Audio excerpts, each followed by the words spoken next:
So Pete, this has been a long time coming. For the first time ever, we've had a sit-down conversation between you and I on Rail Bedford channels, and probably one of the most important times to do it. A lot's been going on over the last few weeks. How have you been in general? Yeah, thanks, Will. Good, positive. We're in the second year of our season as Rail Bedford, and our men's team are at the top of their league and the ladies are at the top of their league. And if you'd have offered me this at the start of the season, obviously I would have taken this. Incredible. We're here to win leagues. We know what the project's about. We'd like to get the men's team up into the Football League at some point. And I'd certainly like to get the ladies up to knocking on the door of the Championship. And so we've got to win leagues, and to have both teams at the top of the table 2/3 into the season, I couldn't be happier. So the project's going very well, and also everything off the pitch is going very well. We've got a growing awareness, growing international awareness, growing local support. So I think all the hard work that everyone has put in, including yourself and Emma and Neil and my dad and everyone who's involved in Rail Bedford, it's paying off. So I'm very happy. And in terms of the start of the year, obviously many fans may know that you spent a bit of time in America, catching up with a few of our overseas sponsors. Yep. How did that trip go? Yeah, very well. So it's funny, I came into this project very confident and telling people what I was going to do, but you have to go and deliver. And fortunately, we got a great manager, joined us at the start of last season, Rob Sinclair, and I explained to him what the goal of the club was. He bought into that. He told me how he was going to deliver. I bought into that, and we've built this very strong relationship. And they're saying you're going to win a league, and I think I realised during last season how tough it is to have a team turn up week in, week out with a relentless desire to win games, and to do it is hard. It's very hard, but they did it. To repeat that this season would be incredible. And so when I went out to see the sponsors, obviously at the start of it, I told them this project to get a team into the Football League, and then you have to go and win leagues. There's 20 teams in that division, of which I think maybe half would fancy themselves being up or thereabouts, maybe more. But only one team can win it, and only one team can go into the playoffs. And we were given Rugby, Borough and Chennox ran us hard. I mean, Rugby were formidable opponents through most of that season, and then Chennox were really kind of competing with us all the way through, and they went on an incredible run themselves at the end of the season. So to then go to the sponsor and say, look, we did it, we actually did it, was very cool.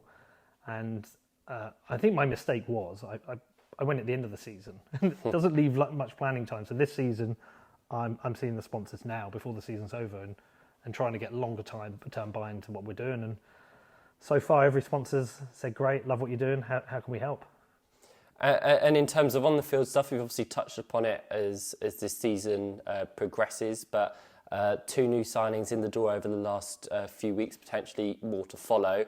But a little word on Ali and Eniola and their introductions into the squad. Yeah, great signings. I don't know Eniola that well. I know Ali obviously won the league with Burko a few seasons ago. I saw him play first game of the season. I went to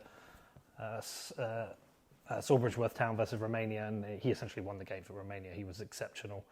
And so when Rob mentioned that there's a chance we would sign him, I was obviously very excited. And it was something Rob he did really well at the end of last season, even though as the season came to a close and it was looking like we had a very good chance of winning it, he still strengthened the team. And I think what was good about that is we had new players at the end of the season ready for next season. And I think he's doing the same now. He's recognising if there's nothing won yet, but if we were to win the league again, he's strengthening the team. And Rob knows I 100% back him, and I am very excited for the rest of the season. Very excited for next season, and if he wants to add to that team to make us stronger, but both not just for the end of the season, but ready for next season, then I fully back him, and I think that's 2 excellent signings. And on the ladies' side as well, a few more through the door mid-season. Georgie Giddings signed, as well as Eleanor Townsend, 2 players on very different tail ends of their footballing journey, but both very important as Rail Bedford ladies look to go undefeated in the league. What a feat that could be. Yeah, look, we've still got to win the league. It looks very good. It looks very promising. I mean, 13 games, 13 wins is exceptional. Big credit to the players, again, who've bought into this Rail Bedford mission and they themselves have been relentless from sticking double figures past teams to last-minute winners against Haringey, which could have changed things a bit, could have put a bit more pressure on. You shouldn't celebrate something before it's won, but they are in an exceptional position to win that division. And fingers crossed over the next 4 or 5 games that might be confirmed. But again, I've said to Georgia, I want back-to-back title wins for the ladies. I really want to get them up into Tier 3. When you look at the teams that are there, the Newcastles, or they're probably going to go up, but the Portsmouths, the Hashtags, there's interesting teams in those divisions and we want to play them. So I've said to Georgia, the target next season will be another promotion. I will back you. Go and look for the players who can do that again. And Georgie Giddings is a great signing. I mean, she played in the WSL. Everyone saw her in her first game. I mean, she was exceptional. It takes nothing away from our team. Our team is very good, but she's brought in some experience into that team. And I was blown away watching her in that first game. I mean, she was mesmerising. I think she won man of the match. I think she won player of the match. Again, this approach to Real Bedford is very fluid. We will still strengthen continually because we are not here for a promotion. We are here for the men's. We need 6 promotions, of which we've done 5. The ladies, it's 3, of which we may about to be doing our first one. And this project is just, whilst a manager goes 1 game at a time and I go 1 season at a time, it really is probably a 10-year horizon that I'm looking at to get us to where we want to be. And in terms of this ladies project as a whole, obviously it's in a bit more of a foundation year as opposed to the men's side, but from top to bottom, from under 6s to the first team, they seem to be in not only positive on the pitch, but off the pitch as well, with the kit and facilities and hardship funds that Real Bedford have been able to produce for this wider squad and team. Yeah, look, we have to give a huge amount of credit to Jill Upton for everything she's done over the past, I don't even know if it's 3 decades, 3 decades. She has fought tooth and nail to build, support and represent women's football in Bedford, which has always been in the shadow of men's football. We have seen over the last 5 years a massive growth in the women's game, especially after the ladies won the Euros, got to the World Cup final. We're seeing much more ladies football on TV. The quality is improving. The quality of the coverage is improving. The facilities available for ladies football is improving. The coaching is improving. Every part of the game is improving. But Jill was working on this when nobody cared. Jill was finding opportunities for girls to play football. She was getting the facilities for girls to play football. She did all the hard work and groundwork, and I feel very lucky just to be able to come in and help her and support her in that. Them becoming Real Bedford Ladies was a huge step. It was a huge vote of confidence in Jill into what we're doing, and I've been only too happy to be able to help support that back. And it's great. You go down and watch the young girls train, and every one of them is in one of our little Real Bedford shirts. From the 7-year-olds up to the 18-year-olds. It's great. It's great to see that consistency in the town. And a big shout out goes to the sponsor on that. A big shout out to Galaxy. We got a ladies only sponsor this year. I went to see them and explained to them what the project is with the ladies, and they said, we will back you. What do you need? And they provided us with the funds to build a team that can compete for the league, as well as provide kit and resources for the girls' teams. Now on to something that has obviously caught a lot more headlines and just outside of the Real Bedford circle. Obviously coming up to about a month since you put out an open letter to the council and Mayor Tom Wootton over the lease situation at McMullen Park. Since then, what sort of message can you deliver to the Real Bedford fans who have, of course, come out in fine voice to support the work and project of Real Bedford itself? Yeah, I think perhaps the mayor and the council didn't fully understand the needs of the team, the needs of a growing team in terms of facilities and grading, because I think they understand that now. I didn't want to have to do that letter. I wanted to make it clear that we're here to support the town. We do a lot of work in the town, not only in supporting football and young people, and those may be economically challenged, but we also bring a lot of people into the town to come to watch games. We put Bedford on the map with this. We've had a huge amount of support from within the council now. Certain councillors have reached out to us, said we fully support you. The chief exec, we've maintained a good line of communication with her. Also, we've had a great support from Alan Young at Beds FA. And thankfully, that situation's now been worked on, and hopefully we will have an extension to our lease soon. We're working on that very hard. But we need to think beyond that. Bedford needs an academy. Bedford needs more 3G pitches. There just is not enough for the demand. And so that's something I'm working very hard on right now. I'm trying to find and source funding so we can build a training centre and academy. I want kids who are good enough to play football, who want to play at an academy level. I don't want them going to Milton Keynes. I don't want them going to Stevenage. I don't want them going to Luton. I want them here in Bedford. It's better for them, it's better for their parents, and it's better for the town. So I'm working very hard on that. Also, we're going to need a new ground at some point. If we are successful at climbing the leagues, even if we stay at McMullen Park, it probably can only take us up to step 2. We need to start thinking about step 1 and beyond now. And that's not to say we're definitely going to get there. But if we do get there, we need to be ready. And these things take years to do. So infrastructure is something I'm working on. I'm looking forward to presenting my plans to the council. I'm looking forward to seeing their response and hopefully getting their support in extending and building out of our infrastructure. And in terms of exciting events in the here and now, obviously, Rail Bedford just announced that we're doing a Represent Rail Bedford initiative for the Biggleswade game, which will be very exciting to see everyone showing their Rail Bedford colours over that day. We've got a Bitcoin meetup the week after, all leading up as well to the cheat code event in April, which seems to be building up a lot of steam heading towards the end of the season. Yeah, great. I mean, look, Will, a lot of this credit goes to you. You've done a lot of the work in the background. I know you're asking me the questions, but people listening should know this is your first year working with Rail Bedford, and I used to do all this myself, and I just never had the time. So to have your support has been very good. And we have supporters all around the world. I'm shipping merch all around the world, from Australia to America to Europe to South America. People are buying shirts and hoodies. It's amazing. All that money really helps the club, but the support helps the club as well. So obviously this program of people repping Bedford against Biggleswade and actually trying to encourage people to go online and put photos and tweet out photos of them in the kit will be great. It will show the broad support we have outside of Bedford. And so that's going to be very cool. We are going to be streaming our first ladies game. So one of the things we've been trying to do is, for me, Rail Bedford is not a men's team and a ladies team.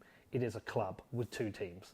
And we are trying to give them equal access to all the resources they need for success.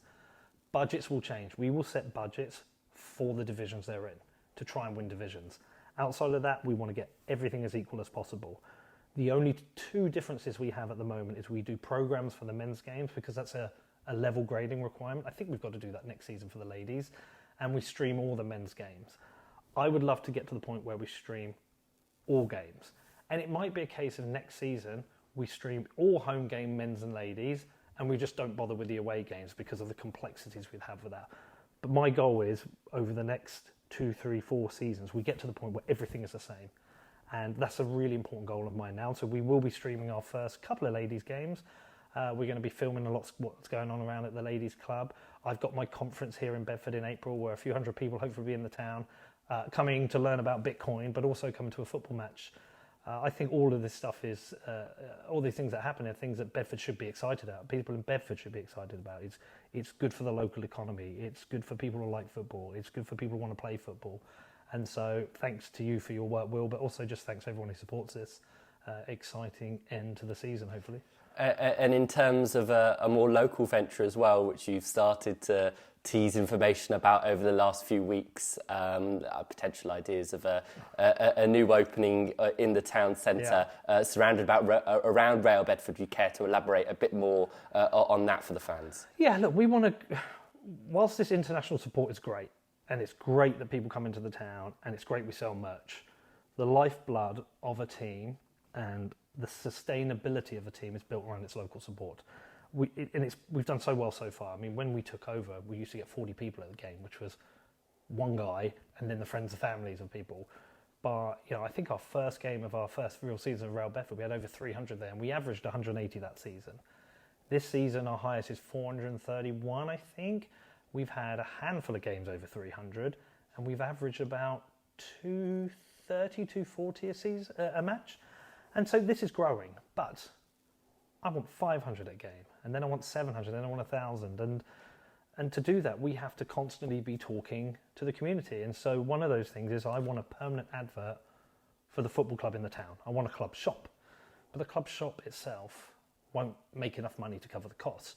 So what I'm doing is I'm going to open up a kind of like hybrid coffee cocktail bar where you can have a cup of coffee, you can have a gin and tonic if you want. We'll have a rack of the Real Bedford merchandise that you can buy, and it's a permanent presence in the town centre. Also providing jobs to local people, but it's a permanent presence in the town centre. So people in the town will see us and know about Real Bedford because, to be honest, even with everything that's happened, a population of 174,000, if you go into town and you ask people if they've heard of Real Bedford, most people will be like, no. So that's one of the things I'm working on. I'm also looking at a partnership with one of the local netball teams. I want to support them. I'd like them to become Real Bedford Netball. I'd like them to wear the skull and crossbones, play in black and orange, so I'm talking to them as well about that. Marketing is important. The growth of this club will come from marketing, and it's really important we build this support in the local community. So yes, hopefully by July we'll have our club shop open in the town. And then a final message to fans heading in towards the end of the season. Obviously, we get to hear a lot from players and managers on match day, not necessarily as much from you. As we said, this is our first sit-down interview on the club's channels. But a final message as we head into the business end of what we've already discussed. It will be a very busy end of the season. Yeah, well, look, we should hear from the players and the manager. They're the ones who do this. It doesn't matter what we do. They have the pressure every week, sometimes twice a week, of out there performing for 90 minutes at the highest possible level and securing those points. I love watching them play. I love watching their approach. I love popping to training and seeing what they do, their professionalism. Come the end of the season, if we manage to get another promotion, hopefully, then we will have a big celebration. But straight after that, I'll be sat down with Rob, as we were last season, the day after, and it'll be, okay, how do we approach next season? And that may be, there's two scenarios. Either we're going to be planning for a step 4, or if things didn't work out, then we're like, okay, how do we win step 5 again? What went wrong this season? There's no guarantees. But everyone listening should know we're working very hard at this. Once the season ends, we will be working on next season. Once that season ends, we'll be working on the following season. One season at a time, doing the best we can to bring these promotions we need in. Exactly the same will happen with Georgia. If the ladies secure the league, which it looks very good, I'll be sat down with Georgia and saying, how do you do this again? What resources do you need? And then I'll be out there speaking to sponsors, working the community to build the business behind this that makes it all work. But yeah, look, exciting into the season. Please come and watch us. Please come and support the team. Buy a burger, buy a shirt, support everything we're doing, and come and say hello to us. And thanks to everyone for your support. Thanks for everything you've done as well, Will.